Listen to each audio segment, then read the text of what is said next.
Hi everyone. Today I'm going to talk about a topic that is really close to my heart.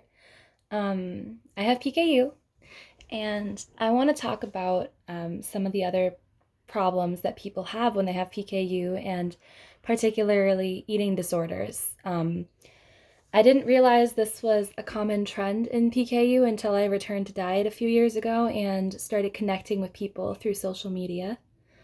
Um, Eating disorders are so common and so difficult because it's truly a disorder that affects your everyday life, and especially when you have PKU. So the thing I've realized is we pay attention to everything we eat, obviously. That's not normal. It's not normal to have to count everything that you eat and measure and weigh, and it makes you hyper aware of what you're eating and hyper aware of the amount of food you eat, the kinds of foods you're eating, and naturally we become a little obsessed with food. And I think that a lot of people with PKU have anxiety, and this is, something I'm saying from personal experience, but also again from talking to other people with PKU and knowing that the diet and the disease can literally cause anxiety and cause problems with your mental health. So that combination is a perfect formula for having an eating disorder. Um, I personally have struggled with eating disorders in my life and still struggle with, reminding myself that it's okay to eat, it's okay to take care of myself, and loving myself and loving the way that I am, and understanding that health is the most important factor in anything. So I just want to talk a little bit about my personal experiences with disordered eating and then try to give a little advice about it and a little feedback on how to deal with it, because it's so hard. It's such a spiral downward when you have an eating disorder. You it's all consuming, and excuse me, it's all consuming. We already are in a life where we are constantly watching everything we eat. So, my boyfriend pointed out to me once, because we were talking about cutting weight, when people compete in body competitions like bikini modeling and things like that, he said, well, you already basically count and measure everything you eat. How hard could it be to count calories? Because I said something like, man, I don't want to count calories. That's a lot of work. But there are other reasons I don't count calories. And then I realized how easy it would be to calculate the calories and the things I ate. So the next day I calculated the amount of calories in my morning smoothie. And it was super easy because I literally have everything measured out in front of me like every day when I eat my morning breakfasts. So that's just a good example of how easy it is to get really wrapped up in that. And so a little backstory. The reason I don't count calories is because there's a lot more to nutrition, I've come to realize, than the amount of calories in the food we eat. In fact, they're probably the least important factor, just like your weight is probably one of the least important factors in your health. More so, calories are the least important part of your diet, unless you're really struggling with like extreme weight loss or extreme weight gain. Say you're really underweight or you're extremely overweight. Those are the only times where you should really count calories, in my opinion. Because when I was about 15, I used to count calories, like obsessively count calories, and my weight never really went down.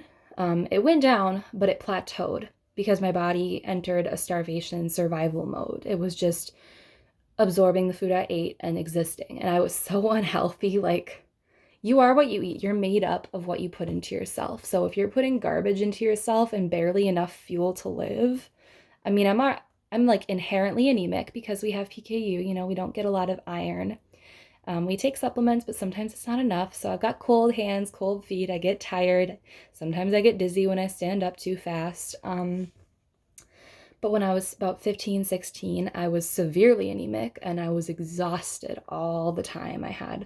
The anxiety got worse because of that, because I wasn't fueling my body properly. My anxiety was even worse, much, much worse. And I remember, and this is like an example of something I would eat in a day, which I don't like to talk about because the only reason I'm going to is because I'm going to explain that it was extremely unhealthy. So there were these big muffins that we used to buy at this wholesale store, and they were massive. They were probably like 500 calories, I think, per muffin, that's less than I eat for breakfast now. I eat probably 600 calories for breakfast a day or more. I have no idea.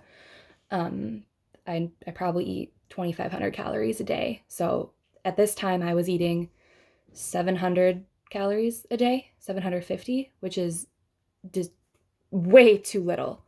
You should never, ever be eating that little. My body was literally a mess. I was exhausted. My hands shook. My hands were freezing. I would fall asleep at like 7 o'clock. And I wasn't getting any vitamins or essential nutrients from that at all. It was awful. And I still ate too much protein. I was off diet at the time. So that obsession with food and obsession with calorie intake and output, that was terrible. And you get so enveloped in it, especially when you're already so accustomed to paying attention to what you eat. So as I came out of that over the next couple years, I learned that, oh, when I overeat, it's not the end of the world, and I'm not going to automatically gain a ton of weight. And if I do, that might be okay. What I've learned in the years since is that food is wonderful. Food is amazing. Food fuels your body. It can change so many things. I'm so sensitive to what I eat now in a much healthier way. I'll be able to tell that, oh, I really need some vegetables right now. There's a lot of sugar in me and I'm just like getting twitchy, or I don't drink as much caffeine anymore because I know that it fuels anxiety and that I'll get a little too nervous when I drink a lot of caffeine. I like fruit. I am aware of how much fiber I eat. And these are things that are okay because they're positive. They're things that I'm like, yes, I want to put this in my body because I enjoy it and it's going to make me feel good. Not like I used to, where I would say, oh, this is a bad food, which, oh my goodness, that is my biggest pet peeve, is when people say this is a bad food. Like, what is it? Is it mean? Is it rude? Does it insult you while you eat it? No. You can have cookies. You can eat carbs. My God, carbs are my lifeblood. Like, I live off of carbs. We have PKU. We have to eat carbs. That's okay. And another thing I've learned is that it's all about balance. Like, just make sure you're getting the right, mix of foods. Everybody always says eat the rainbow. And I mean, I kind of look at it as a positive. We are forced to really try to like vegetables and fruits. And I don't know about you, but I love them. I love to eat fruits and vegetables because I feel good when I eat them and they're delicious. If you cook them or prepare them the way you like them, they can be delicious.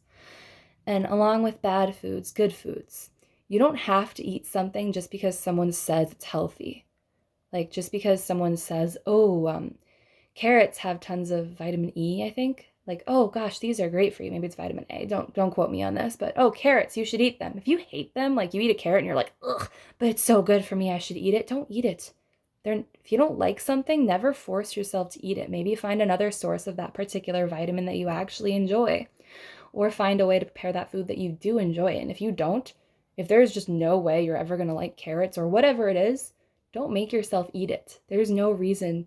There are so many foods that we can eat. There are so many different fruits and vegetables that we are able to eat. And I know it sounds ridiculous because we have PKU. We have the most limited diet, one of the most limited diets out there. But there are still, fruits and vegetables are literally just like perfectly packaged vitamins and minerals and different essential nutrients.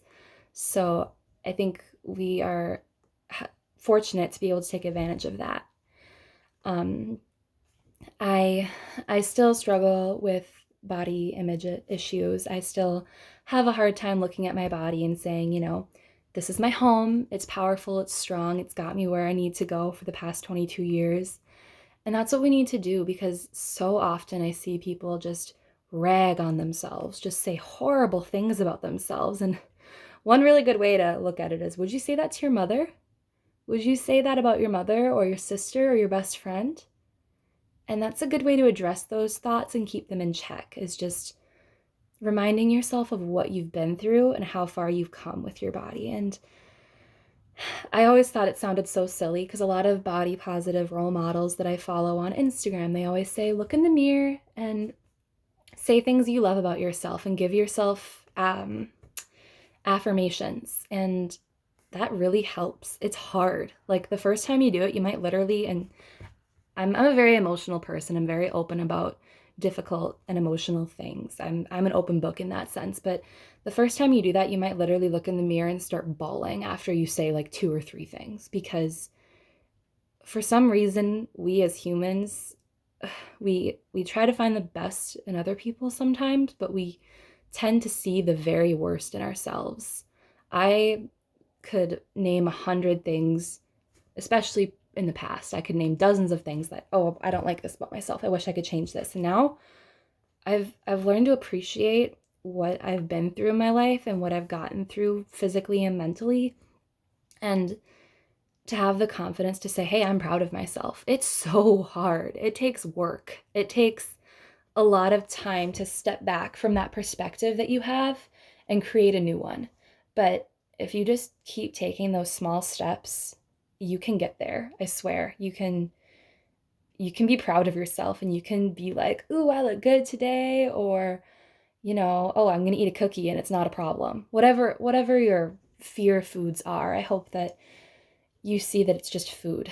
And I hope that you see how remarkable you are, because especially us with PKU, we're remarkable. And I don't mean to say that in a like, oh, I'm so special kind of way. I'm not bragging. I know my life is difficult, excuse me.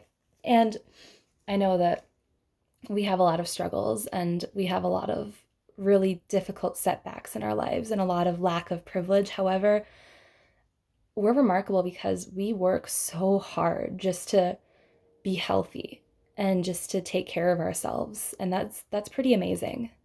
So I hope that you can find joy and satisfaction in caring for yourself, rather than trying to basically, I mean, to me, an eating disorder is literally punishing yourself for existing. It's terrible. It's so sad. I hope that you find joy in things like, eating and dressing yourself, or going out and being with people that you love, and going out and doing things you love, whether it be camping, hiking. I don't know, some people like sports. I'm not really a sport person.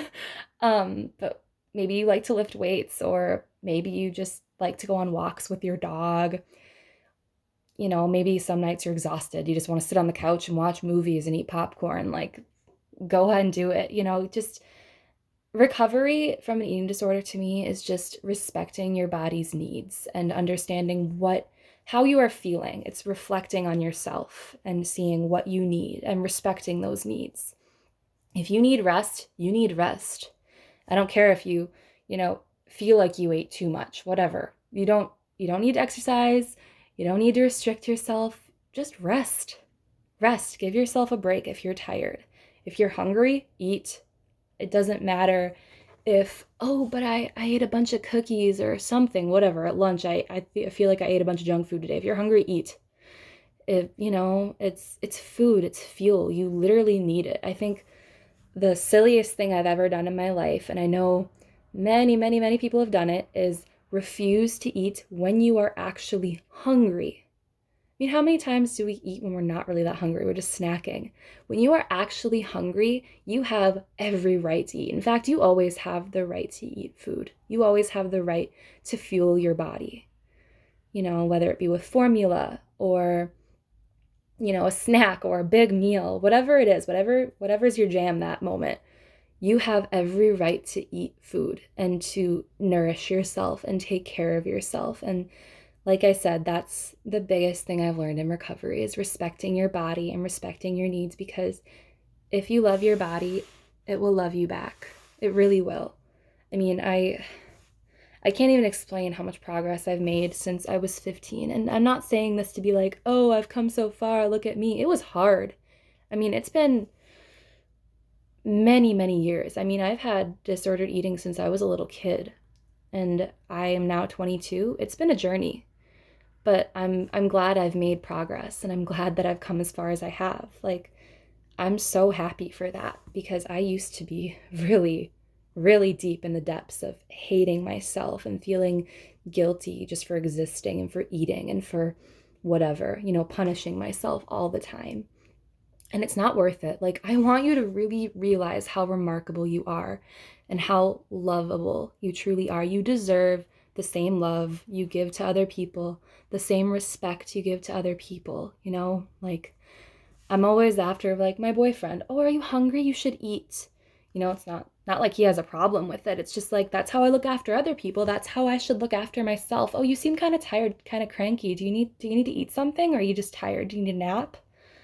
Look after yourself, because it's wonderful. It's a wonderful feeling to recognize your own needs, and then to take those needs and, you know, serve yourself, to take care of yourself, because you deserve that. And again, I could sit here and preach for 20 minutes more about this issue, but please take those baby steps. There are tons of resources for disordered eating. In fact, Nita, certain body positive role models on Instagram, Aerie, the store by American Eagle, is fantastic. They have tons of role models.